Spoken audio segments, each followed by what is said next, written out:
Hello, good morning, good afternoon, mga kasari-sari ng Despatch.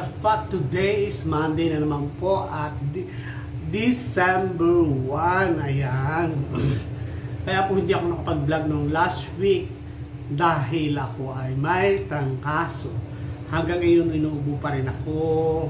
Hindi ako makatulog sa gabi ng maayos. Kaya super haggard ang lola nyo. Tinawin yung mata ko.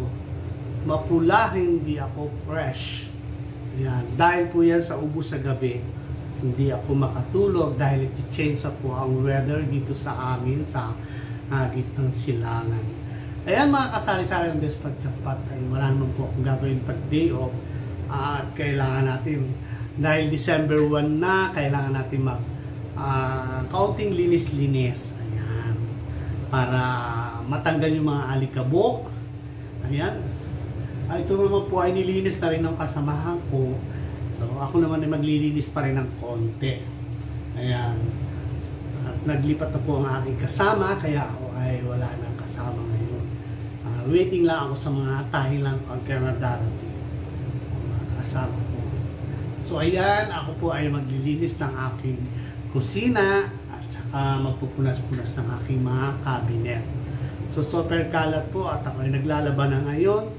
Pasensya na hindi ako nakapag-vlog nung nakaraan kasi nga wala, hindi ka makakapagmasakit ang ulo mo, ubo ka na ubo. Ngayon umuubo pa rin ako pero siyempre pinipigilan ko dahil nakasarap ako ng camera.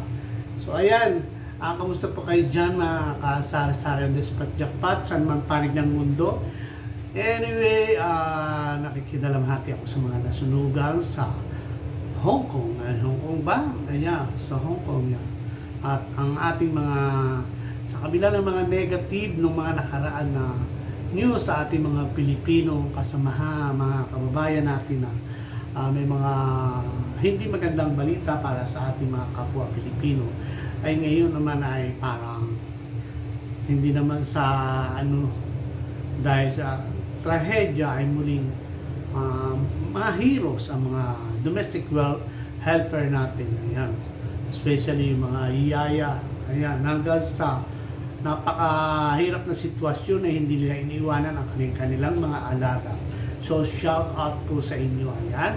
Shout out sa mga taga Sambales. Ayan. Tita Sanin, Tita Ago, at saka si June Adventure na hindi ko na siya masyadong napapanood today. Ewan ko saan siya nagbablog. Ayan. Mga kasari-sari ng Despatch, ako po ay maglilinis na at ako ay magpiprito lang ng saging na from India. Ayan, yun po ang aking aalmusalin ngayon. Ayan, sakit-sakit pa ng ulo ko. Ito po ang aking breakfast ngayon. Ayan, iprito ko itong dalawa. Ang aking kakain ng breakfast at ako'y kagagaling ng simbahan. Napaksakit ko ng ulo ko pero ang dami kong linisin. Naglilinis ako ng lababo. So ayan mga kabayan, at ako po ay nakasaing na, wala pa lang akong ulam. Tapos ako nakalinis na ng aking kalan. Ayan, malinis na po siya. At ang aking lababo. Ayan. Hindi pa po ako tapos, mag-aas-is pa ako. Tapos magprito pa ako ng aking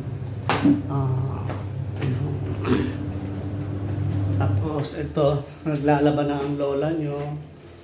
Ayan. Ang hirap po pagka may sakit ka tapos OFW ka. Tapos ito, ang aking luklukan. Ayan. Diyan po ako hindi nakatulog kagabi. At yung aking pabango na cutting ko, ayan. Sa mga relate dyan. Ang aking gamot sa ubo, ayan. Gamot ko po yan sa ubo. Tapos mayroon pa sa allergy. Ayan. Yan po ay once a day. Talagang hindi po ako nakakatulog. Ayan. At ako po ay magpiprito na ngayon ng aking breakfast. Ayan, at tayo ay magprito na ng saging. Gusto ko po sana ay saba. Yung saging na saba ay wala naman dito. Dati may nagtitinda na, bukod sa napakamahal, ay wala na po ngayong dumarating na saba dahil binagyo nga ang Pilipinas. So, super bagyo sa Pinas, kaya wala nang nadating na saba. Pagka mayroon na nga napakamahal nga, pero okay lang, basta makakain lang. Ngayon, nawala na uli yung saba.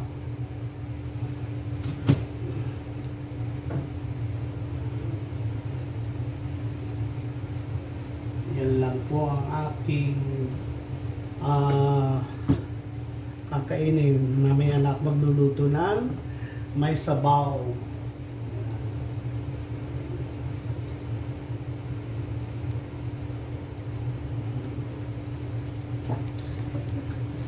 Good luck sa aking ubo. Ayan.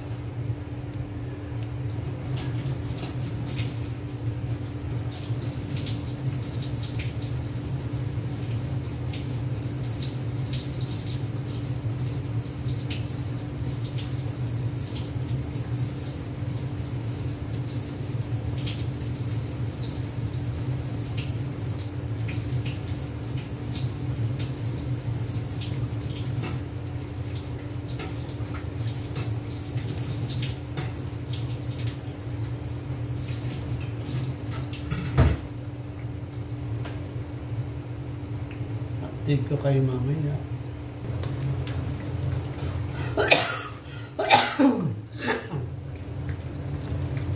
Ayan, muna ako. Baliktapin na natin.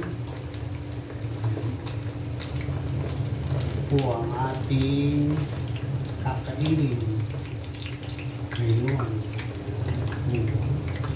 Hindi ko nalalagyan siya ng added artificial. Hindi ko nalalagyan ng sugar o what. Gusto ko plain. Yan. Yan po ang pinakang alternative ng saba dito. Yan ay galing sa India. Napakamahal ng saging na ganyan dito. Ginto ang presyo.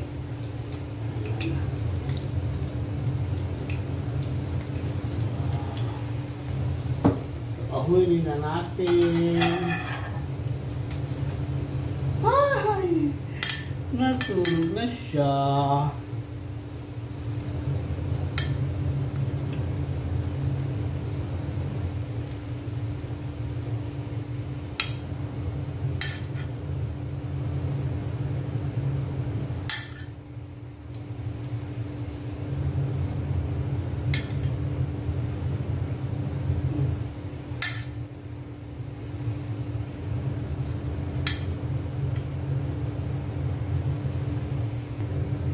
So ayan, at luto na ating prito.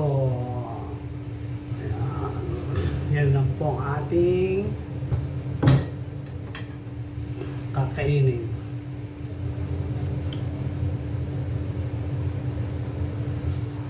Wow.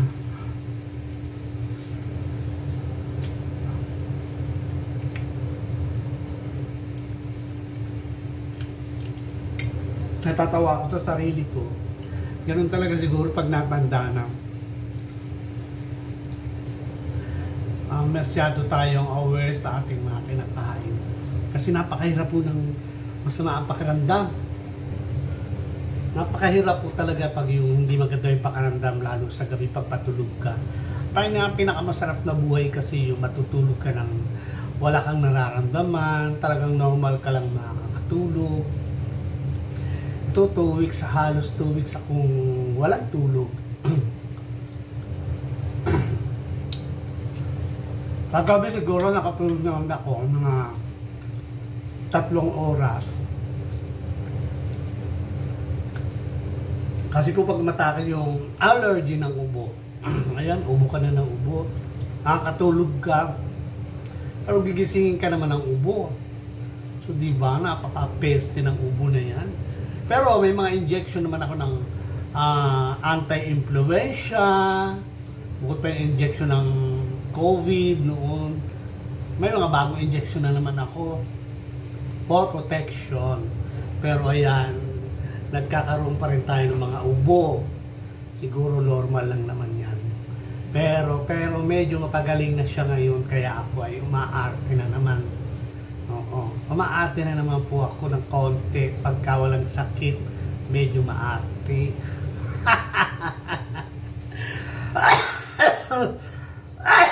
Ayan. Hindi po yan, hindi lang po ganyan ang ubo. Nagpatulog na, pakahirap.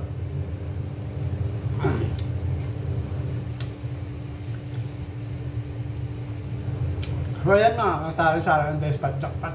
Susunod ko naman linisin itong rep. Nalinis ko na ang aking lababo, ang aking kalan. Ayan. Pero, ayan o.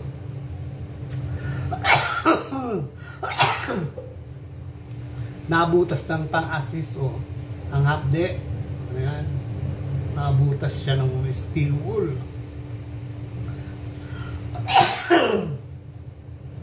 Pasensya na po. O sige, hanggang dito lang po at enjoy. Ayan. See you on Monday. Siguro sa Monday, wala na akong ano. Ayan, advance Merry Christmas po ngayon kasi December 1 na ngayon. Sus ko Mariosep.